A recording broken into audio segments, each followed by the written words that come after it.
You know, I think the NRA would absolutely hate Japan.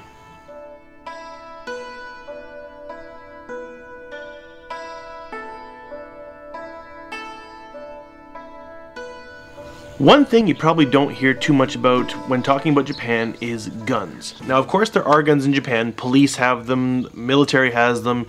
Even though everyone says Japan doesn't have an army, it's a self-defense force, they're an army. They have guns. Big ones, little ones, hand ones, whatever. But mostly I'm thinking about civilian gun ownership. It's not something you really hear about much or gets talked about much in Japan. And pretty much all you'll ever hear is that people don't have guns here. That's a good thing, I think. I knew a little bit about this before, so I did a little bit of digging on the internet. Didn't take too long to find some facts and figures, but I thought it was kind of interesting. Civilians are absolutely not allowed to own semi-automatic, automatic weapons, or handguns, pistols, anything like that, with one exception. Apparently, accomplished sports shooters can have a handgun. But how do you become an accomplished sports shooter if you don't have a gun to start with? I don't understand that. Doesn't really bother me though. Now, there must be some sports shooters because the number I found is that there are 77 civilian-owned handguns in Japan, which is way more than I thought there were, but a really small number. The only kind of gun I heard you could have was a hunting rifle, and that you had to apply for your license and wait 5 years to get it for all the checks and everything. I don't know if that's actually true, that's just the number I heard. But if you do want to apply for a gun license as a civilian, you have to have a good reason. Hunting or sports shooting. And if you don't have a good reason, well, you're probably not even going to apply because there's no way you're going to get it. And if you do get your license,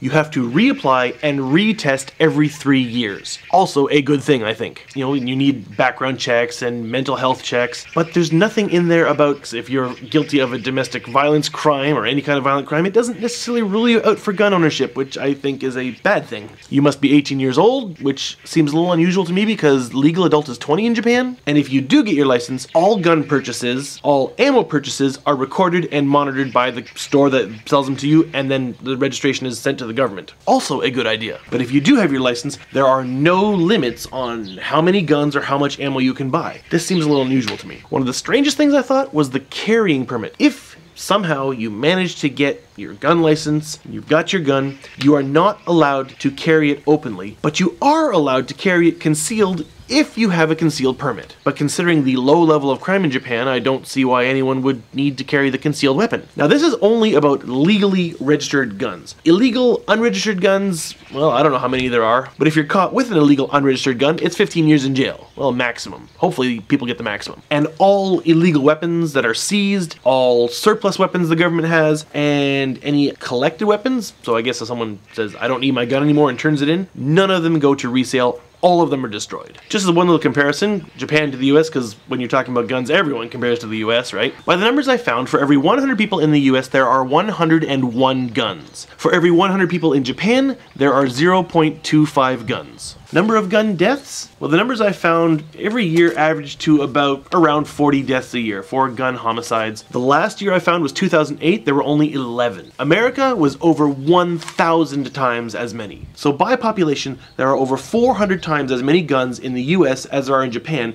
but there are over 1,000 times as many gun homicides. This seems like a pretty good argument against private gun ownership. As they say in the US, if you outlaw guns, only the outlaws will have guns.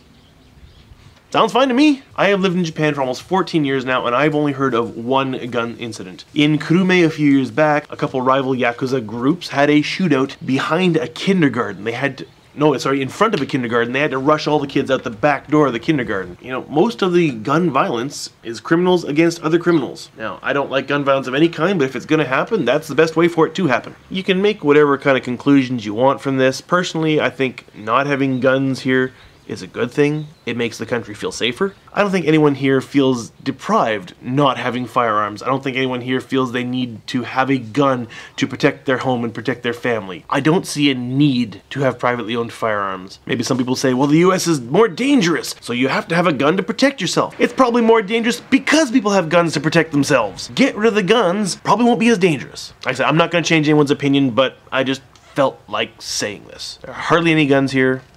It's a good thing. I think you're either going to be in one of two camps. You're really going to agree with me, or you're going to really hate what I just said. Either way, comment down below, tell me what you think. If you agree with me, click the thumbs up. If you disagree with me, click the thumbs down. I'm curious to see what we're going to get on this. Definitely tell me what you think down in the comments below, and if you want to see more videos like this, well, please subscribe to my channel. I'm Mark Visser, aka Sparkuus. I hope to see you back here for another gun-free I Live in Japan very soon.